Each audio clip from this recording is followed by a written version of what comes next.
அனைவருக்கும் வணக்கம். இன்னைக்கு பார்த்தீங்கன்னா நம்முடைய முதலமைச்சர் திரு ஜோசப் விஜய் அவர்களுக்கு பிறந்தநாள். ஸோ அவருக்கு எங்களுடைய வாழ்த்துக்களை தெரிவிச்சுக்கிறோம். அதே போல பார்த்தீங்கன்னா முன்னாள் முதலமைச்சர் அவர்களும் பார்த்தீங்கன்னா ஜோசப் விஜய் அவர்கள் வாழ்த்து தெரிவிச்சுக்கிறாங்க. இல்லை பல அரசியல் தலைவர்களும் வாழ்த்து தெரிவிச்சுக்கிறாங்க. அது போல ஒரு சிறப்பான கிஃப்ட் உதயநிதி ஸ்டாலின் அவர்கள் பார்த்தீங்கன்னா இன்னைக்கு நடக்கக்கூடிய சட்டசபையில் விஜய் அவர்களுக்காக ஒரு கிஃப்ட் வச்சிருக்காங்க. அது என்ன கிஃப்ட் ஏதுன்றதை நம்ம அடுத்த வீடியோல பார்ப்போம். அதாவது இந்த வீடியோ யாருக்குன்னு பார்த்தீங்கன்னு வச்சுக்கலாம், இப்போ இன்னைக்கு பிறந்தநாள் விழா கொண்டாட்டம் அதை பற்றி நம்ம பார்க்க போறோம். விஜயோட பிறந்தநாள், அதாவது முதலமைச்சர் விஜயோடைய பிறந்தநாளை எப்படி எப்படிலாம் கொண்டாடினாங்க அப்படின்றத யார் முக்கியம் பார்க்கணும்னா விஜய்க்கு ஓட்டு போட்டவர்கள். அதாவது விஜய் என்ன எங்களை காப்பாத்துவார், கடவுள் தெய்வம் சொன்னீங்க இல்லையா? ஸோ நீங்களாம் என்ன பண்ணுங்க, கண்டிப்பா இந்த வீடியோவை ஸ்கிப் பண்ணாம பாருங்க.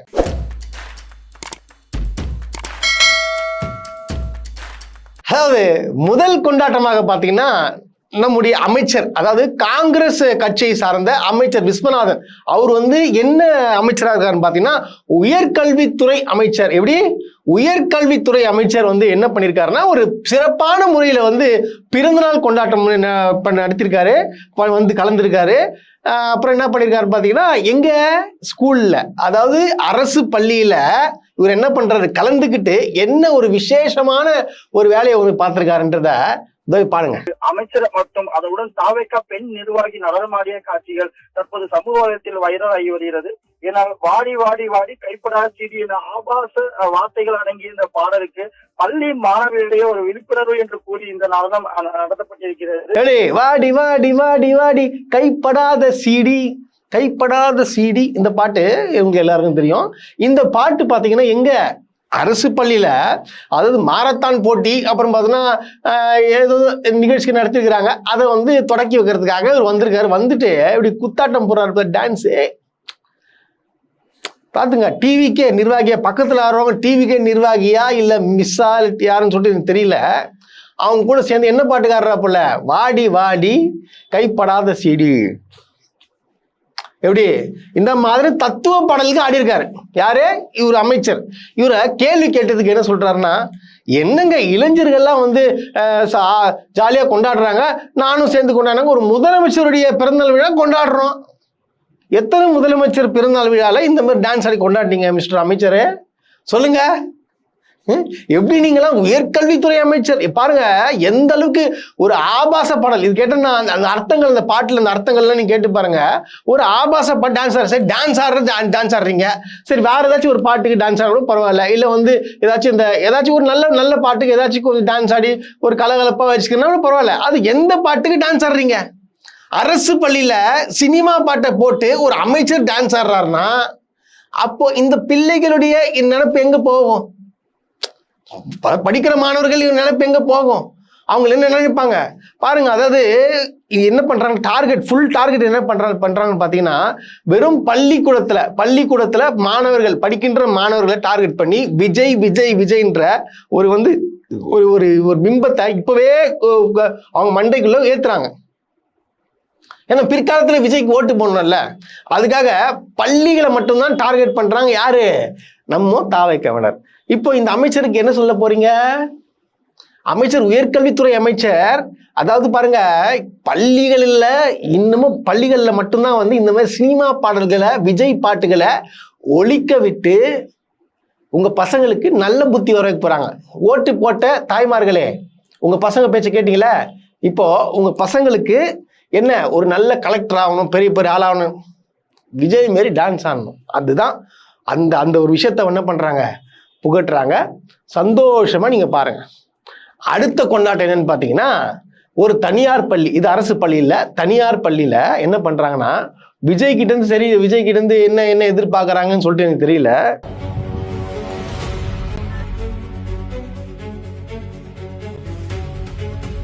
ஒரு மாசம் ஃபீஸ் கட்டலையா கூட வெளியே நிற்க பேரண்ட்ஸ் வரீங்க, எங்க பசங்களை வெளியில உட்கார வைக்க யாருங்க?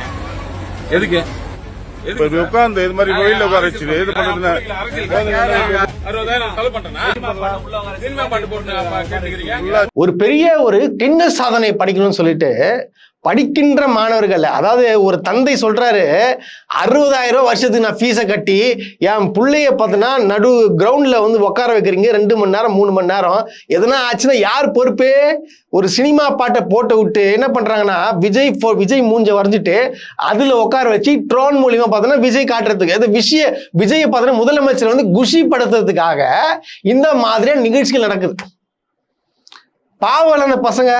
அப்ப அந்த பசங்க பாருங்க, நான் சொல்றேன்ல, இவங்க டார்கெட் என்னன்னு பார்த்தோன்னா அடுத்த தலைமுறை, இந்த தலைமுறை சீரழிச்சிட்டாங்க விட்டுருங்க, அடுத்த தலைமுறை சீரழிக்கணுன்றதுக்காக உள்நோக்கத்தோட விஜயுடைய முகம், விஜய் என்ன பண்ணிட்டு சாதனை பண்ணிட்டாரு, என்ன பண்ணிட்டாருன்னு கேட்குறேன். அவரு வெறும் நடிச்சாருங்க அவ்வளவுதானே. அதுக்கு வந்து பசங்க என்ன பண்றாங்க, ஒன்று சேர்ந்து உக்காந்தி எப்படி ஒன்று சேர்ந்து விஜய் போட்டோ, விஜய் மாரி விஜய் டிசைன்ல, அதாவது பாரு மேல இருந்து பார்த்தா விஜய் மூஞ்சி தெரியும். ஸோ அது மாதிரி தெரியப்படுத்தி விஜய் கிட்ட ஏதோ ஸ்கூலு இருந்து என்ன டொனேஷன் என்ன வாங்குறதுன்னு பிளான் பண்றாங்கன்னு சொல்லிட்டு தெரியல, இல்லை வந்து ஒரு டீச்சர்கள்லாம் இல்லை ஹெட்மாஸ்டர் வந்து விஜயோட ஃபேனான்னு சொல்லிட்டு தெரியல. அதாவது இவங்களுடைய ஆதாயத்துக்காக படிக்கின்ற மாணவர்களை வந்து இந்த மாதிரி கட்டாயப்படுத்தி டார்ச்சர் பண்றாங்க. பார்த்துக்கோங்க, இதெல்லாம் எங்க போயிட்டு முட்டிக்கிறது, இதெல்லாம் எங்க போயிட்டு முட்டிக்க சொல்றது பார்க்கும் போதே நம்மளுக்கு வந்து வயிறு எரியுதுங்க. அநியாயத்தின் உச்சம் இது, அநியாயத்தின் உச்சம். இது போக இது விட்டுருங்க, அடுத்த நிகழ்ச்சி சிறப்பான நிகழ்ச்சி. இந்த நிகழ்ச்சியில் என்ன பண்ணிருக்கான்னு பாத்தீங்கன்னா, கவர்மெண்ட் ஸ்கூல்ல அரசு பள்ளியில தாவேகா கொடியை கட்டி வந்து வாலிபால் டோர்னமெண்ட்டோ வாலிபால் டோர்னமெண்ட் நடத்துறாங்களாம். எப்படிங்க ஸ்கூலுக்குள்ள அரசு பள்ளிக்குள்ள எப்படி கட்சி கொடி போகும்? இதை வந்து தட்டி கேட்க மாட்டாரா ராஜ்மோகன் சார்? ராஜ்மோகன் சாருக்கு நான் ஒரு கோரிக்கை வச்சேன், அவனை வந்து கட்சியில விட்டு தூக்கிட்டாங்க. அது என்ன போல நிறைய பேர் கோரிக்கை வச்சுக்கிறாங்க. அந்த வேறலாச்சு ஸ்கூல்ல போயிட்டு விஜய் போட்டோ காட்டி விஜய் மாமா வாழ்த்து சொல்லுங்க ஒரு யார் திரும்ப கேட்டாரு பாருங்க, அவர் என்ன பண்ணிருக்காங்கன்னா கட்சியை விட்டு தூக்கிட்டாங்க. சரி ஓகே, அதுக்கு நன்றி. ஆனா தொடர்ந்து இந்த மாதிரி நடக்குது. யாரு கேட்டு இந்த மாதிரி வச்சாங்க கொடிய? அந்த கொடியை வச்ச நிர்வாகிகளை கண்டிப்பா தூக்கணும். தொடர்ந்துங்க அரசு பள்ளி தனியார் பள்ளியில போயிட்டு படிக்கின்ற மாணவர்கள் டார்ச்சர் பண்றாங்கன்னா என்ன அர்த்தம்? அதாவது இப்ப அடுத்து ஓட்டுக்கு ரெடி பண்றானுங்க அர்த்தம். இது என்ன, இது கேவலமா இல்ல? அநியாயத்தின் உச்சம். சரி, இவங்க இப்படி இருக்காங்க, அதை விட்டுருங்க. இன்னொரு அமைச்சர், அதாவது பாத்தீங்கன்னா ஒரு பெண் அமைச்சர் இருக்கிறாங்க. அவங்க வந்து என்ன பண்றாங்கன்னு பாத்தீங்கன்னா, பசங்களை, அதுவும் படிக்கின்ற மாணவர்களை என்ன பண்றாங்க, அதாவது டிவிக்கேன்னு கத்த விட்டு அழகா என்ன பண்றாங்க, செல்ஃபி ரீல்ஸ் எடுக்கிறாங்க. ரீல்ஸ் பாருங்க, வீடியோ பாருங்க.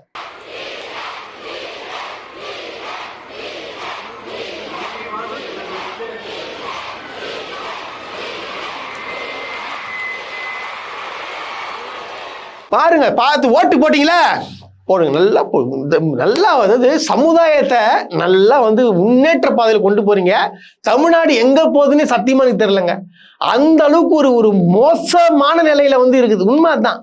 அமைச்சர்களும் சரி எல்லாருமே மொத்தமா சேர்ந்து படிக்கின்ற மாணவர்கள் மண்டையில டிவிக்கே விஜய் இதை மட்டும்தான் வந்து கொண்டு போறாங்க, தவிர வேற எதுவுமே இல்லை. இதுதான் உண்மை. அதான் எங்க போகுது நம்ம சமுதாயம். நம்ம இளைஞர்கள் இவ்வளோ நல்லது பண்ணிக்கிறாங்க. போன ஆட்சியில முந்தின ஆட்சியில் எல்லாத்துலயுமே படிக்கின்ற மாணவர்களுக்கு முக்கியத்துவம் கொடுத்து எவ்வளவு திட்டங்களை கொண்டு வந்தாங்க, என்னென்னோ பண்ணாங்க. ஆனா இவங்க விஜய்ன்ற விஷயத்த உள்ள கொண்டு போய் சேர்க்கிறாங்க. இதெல்லாம் பார்க்கணும். நம்ம நேரம் என்ன பண்றது? போட்டீங்களா, அனுபவிக்கணும். நானும் சேர்த்து அனுபவிக்கிறேன், வேற என்ன பண்றது? அடுத்து இது இல்லாம அடுத்தது இவங்களாச்சு சரி ஓரளவுக்கு படிச்சவங்க, படிச்ச ஒரு ஐஆர்எஸ் சாதாரண பொறுப்பு இல்லைங்க. அவர் வந்து ஒரு கவர்மெண்ட்ல இருந்து வந்தவர். அவங்க ஒய்ஃப் பார்த்தீங்கன்னா அந்த இஎஸ்ஐ ஹாஸ்பிட்டலில் ஒர்க் பண்ணுறாங்க. ஸோ அதுக்கு பார்த்தீங்கன்னா ஒரு பட்டமளிப்பு விழாக்கு யார் கலந்துருக்கா? நம்முடைய ஐஆர்எஸ் அருண் அவர்கள் கலந்துருக்காரு. அது அமைச்சராக இருக்கார்ல, அவர் போய் கலந்துருக்கிறாரு. கலந்துட்டு அந்த பட்டமளிக்கும் விழால ஒரு என்ட்ரி ஆகும்போது என்ன தரம் போடுறாங்க பாட்டு, நான் தனியாலே நீ நம்ம பாரு ஓ பாருங்க. அதாவது ஹாஸ்பிட்டல், ஒரு இஎஸ்ஐ ஹாஸ்பிட்டல், அந்த ஹாஸ்பிட்டல்ல என்ன பாட்டு ஒலிக்குது? இது அங்க ஒலிக்கக்கூடிய பாட்டா இது?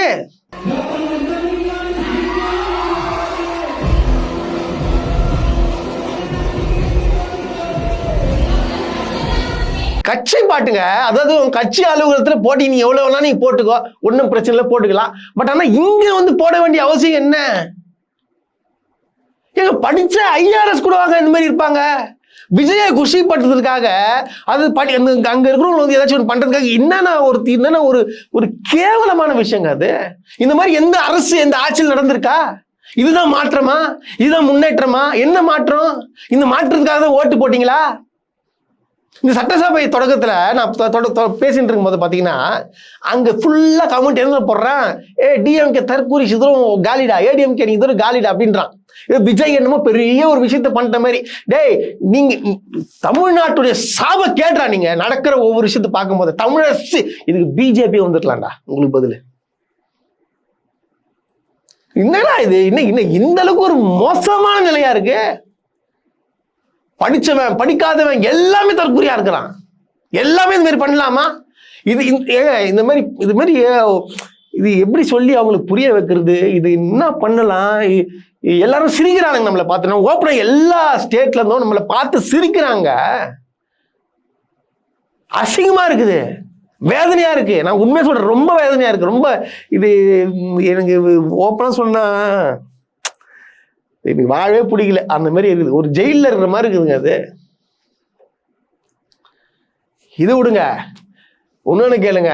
அதாவது நம்ம வண்டலூர் ஜூ இருக்கு பார்த்தீங்களா, அங்கே வந்து 21, 22 ஆகிய 2 தேதிகளில் பார்த்தீங்கன்னா யார் ஒன்றா போயிட்டு ஃப்ரீயாக போயிடலாம் அப்படின்னு சொல்லிட்டு உங்களுக்கு வந்துச்சு. அந்த அமைச்சர் சொல்லியிருந்தாரு, இந்த மாதிரி வண்டலூர் ஜூவில் வந்து ஃப்ரீயாக பண்ணுறோம். ஸோ வந்து என்னுடைய கை காசை நான் கொடுத்துட்றேன், எத்தனை பேர் வந்தாலும் நான் மொத்தமாக சேர்த்து நான் காசு கொடுத்தேன்னு சொல்லிட்டு ஒரு 80 லட்ச ரூபா போல கொடுத்துருக்காரு போல. கொடுத்துட்டு அப்போ ஃப்ரீன்னு சொன்னீங்களே, இப்போ அந்த ஆன்லைன் மூலியமா தான் புக் பண்ணிட்டு வரணும் அப்படின்ற ஒரு வார்த்தையை எங்கன்னா வந்து சொன்னீங்க. பட் ஆனால் எல்லாருக்கும் புரியும் வகையில் சொன்னீங்களா? எல்லாருக்கும் புரியும் வகையில் சொன்னீங்களா? சரி, நான் இன்னொன்று கேட்குறேன். இந்த ஆன்லைனில் புக் பண்ணிட்டு வரவங்களாம் அவங்க புக் பண்ணிட்டு வரணுன்றீங்க. வண்டலூர் ஜூக்கு வரவங்களாம் வந்து நான் பெரிய பெரிய பணக்காரங்களா? இல்லை பெரிய பெரிய மாலுக்கு போடுறவங்களா? ஏங்க, இந்த மாதிரி ஏழை எளிய மக்கள் வரத்துக்காக தாங்க அந்த வண்டலூர் ஜூன்ற பூங்கா வந்து திறந்து வச்சாங்க. அங்கே ஏழை எளிய மக்கள் வந்து சாப்பாடு கட்டி வந்து ஒரு மகிழ்ச்சியோட கொண்டாடுவாங்க. காசு இருக்கோ இல்லையோ சந்தோஷமா கொண்டாடுற இடம். சரி, முதலமைச்சர் விஜய் அவருக்கு வந்து பிறந்த நாள், ஸோ அதுக்காக 2 நாள் ஃப்ரீயாக விட்டீங்க.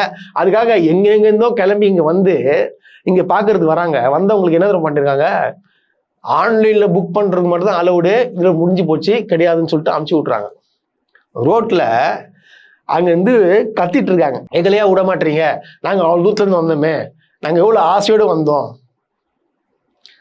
பார்த்துக்கோங்க. அதாவது ஒரு விஷயத்த பண்றீங்க, சரி, அதை கரெக்டா திட்டமிட்டு பண்றீங்களா? ஒரு திட்டமிடுதல்ன்றது முக்கியம். எத்தனை பேர் வருவான் அப்படின்ற ஃபர்ஸ்ட் உங்களுக்கு தெரியணுங்க. இப்போ நம்ம ஃப்ரீன்னு சொல்லியிருக்கோம், ஒரு வண்டலூர் ஜூல அலோவ் பண்றோம்னு வச்சுங்க. அப்போ எத்தனை பேர் வருவான்றது உங்களுக்கு கணிக்க தெரியாதா?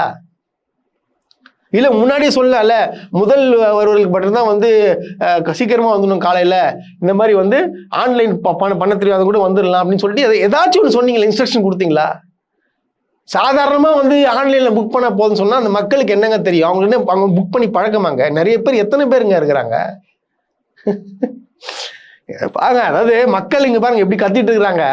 லிங்க் வந்து எத்தனை பேருக்கு ஆப்ரேட் பண்ண தெரியும்? இங்கே வரவங்களாம் வந்து பெரிய பணக்கார வீட்டு ஆள் கிடையாது, எக்ஸ்பிரஸ் அவென்யூக்கு போகிற ஆள், இல்லை மிகப்பெரிய விஷயத்துக்கு போகிற ஆள் கிடையாது. சாமானிய மக்கள், எழுத படிக்க தெரியாதவங்க கூட இதில் இருக்காங்க. லிங்க் எப்படி ஆப்ரேட் பண்ணி அந்த டிக்கெட் புக் பண்ண முடியும்? ப்ராப்பராக அந்த என்ன விஷயமோ அதை வந்து இங்கே ஒரு கவுண்டர் போட்டு ஃப்ரீயாக கொடுக்கலான்னு சொல்லலாம். அதுக்குள்ளே இங்கே வரவங்களெல்லாம் புக் ஆகிடுச்சுன்னா நீங்கள் முதல்ல ஏதாவது டிவியில் ஏதாவது டெலிகாஸ்ட் பண்ணீங்களா? பப்ளிக் ஏதாவது நோட்டீஸ் இது கொடுத்தீங்களா? இன்ஸ்ட்ரக்ஷன் இது கொடுத்தீங்களா? அட்வர்டைஸ்மெண்ட்டு இந்த மாதிரி ஃபுல் ஆகிடுச்சுன்னு சொல்லிட்டு எதுவுமே கிடையாது. நான் என்ன சொல்கிறேன்னா, மக்களே, கத்துற மக்கள் என்ன பண்ணுங்க, ஒன்றும் பண்ணாதீங்க. உங்களுக்கு ரிலாக்ஸ் ஆன ஒன்றும் இல்லை, விசில் அடிச்சுட்டு போயினே அவ்வளோதான்.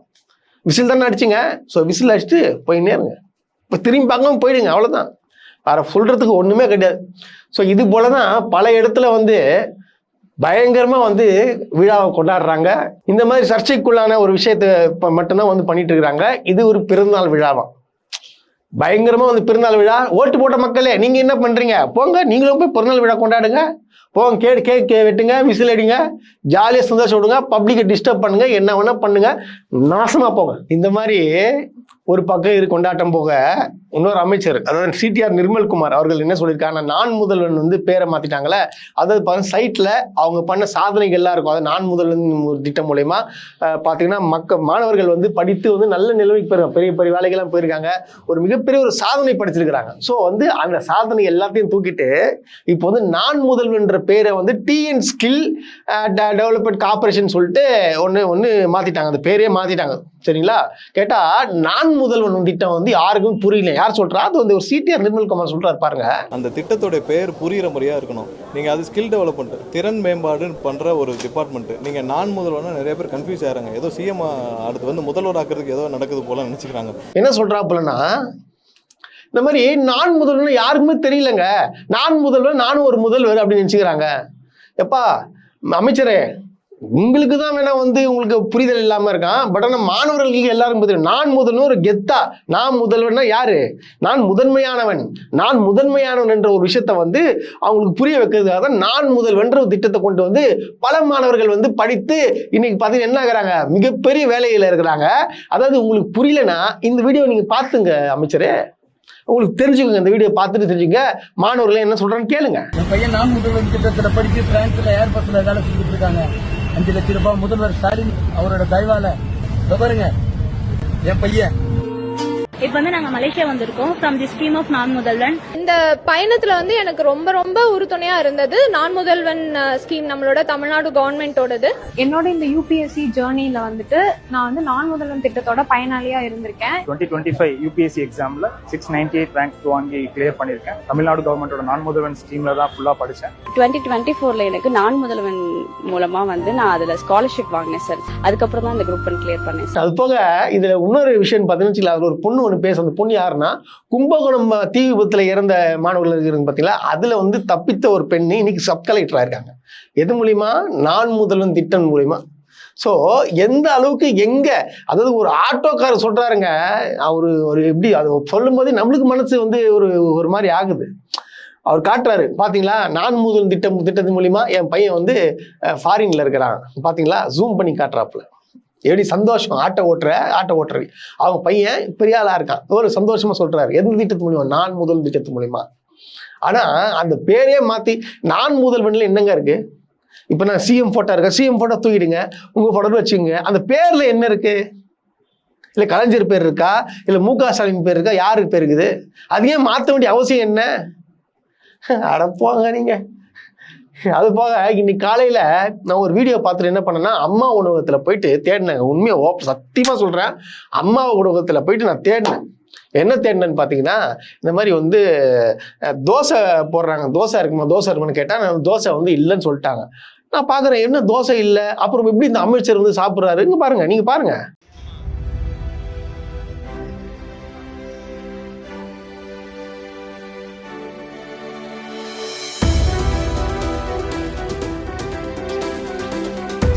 இந்த அமைச்சர் தோசை சாப்பிட்றாப்புல. ஆனா நான் போய் எல்லா அம்மா ஹோட்டல்லையும் போய் கேட்கறேன், தோசை இல்லைன்றாங்க. அப்புறம் எப்படி ஒரு தோசை வந்துச்சு? என்னங்க இது, என்ன இது அநியாயமா இல்ல? தோசை சாப்பிட்றாப்புல அம்மா உணவகத்துல. கேட்டா ஆய்வு நடத்துறாரு, ஆய்வு. பாருங்க, தோசையே கிடையாது, ஆனா தோசை வெளியே வாங்கி சாப்பிட்டு இதை சாப்பிட்டு ஆய்வு பண்றாராம். இதெல்லாம் என்னத்தை சொல்றது இது? பாருங்க எப்படிலாம் ஏமாத்துறாங்க. அதுக்கு எதுக்கு ஆய்வு பண்ண வரீங்க? விட்டு போக வேண்டியது தானே. இது ஒரு ரீல்ஸ் ஒரு கேடு ஒரு என்னத்த சொல்லி என்னத்த பண்றது. அப்படி போக இந்த அம்மா உணவு சொன்னல, அம்மா உணவு மாதிரியே நம்முடைய ஆதவ் அர்ஜுனா வந்து என்ன பண்றாருன்னா, ரேஷன் அரிசிலாம் வந்து யாரும் சாப்பிட மாட்டாங்க, அதெல்லாம் வந்து தூக்கி போட்டுருவாங்க, இட்லிக்கு தான் யூஸ் பண்ணுவாங்க. அந்த அரிசி நல்லாவே இல்லையா? நான் சொல்லட்டுமாங்க, சத்தியம் சொல்றேங்க, நம்புறீங்களோ இல்லையோ, எங்க வீட்டில் நாங்கள் ரேஷன் அரிசி தான் சாப்பிட்றோம். நீங்க நம்புறீங்களோ இல்லையன்றது எனக்கு தெரியல. நாங்க வந்து ரேஷன் அரிசி மட்டும் தான் சாப்பிட்றோம். ஆனா இது தெரியாத இவரெல்லாம் வந்து என்ன சொல்றாரு, ரேஷன் அரிசி நல்லாவே இல்லை, அதெல்லாம் எப்படி சாப்பிட்றாங்க? ஆதவ் அர்ஜுனா வந்து அவருக்கு என்னங்க, அவர் பணக்காரரு, அவர் என்ன அரிசியும் சாப்பிடுவாரு. பட் ஏழை மக்களுக்குலாம் என்னங்க, இப்போ ஏழை மக்கள் வந்து அதாவது தமிழ்நாடு மக்களுக்கு தெரியும் அரிசி நல்லா இல்லையா, கொடுக்கின்ற அரிசி நல்லா இல்லையாங்க, இது வரைக்கும் கொடுத்த அரிசி நல்லாவே இல்லையா? யாரும் மனசாட்சியோடு சொல்லுங்க பார்க்கலாம். என்ன பேச்சு, என்ன பேச்சு. அதாவது பார்த்தீங்கன்னா ஒரு ஆணவத்தின் திமிர், ஆணவ பேச்சு, ஆணவ திமிர் பேச்சு. இதெல்லாம் வந்து எப்போ அடங்க போகுதுன்னு சத்தியமா எனக்கு தெரியல. ஓட்டு போட்ட மக்களே பாருங்க பாருங்க, உங்களுக்காக தான் இந்த மாதிரி ஒரு நல்ல திட்டங்கள்லாம் உங்களுக்கு கொண்டு வராங்க.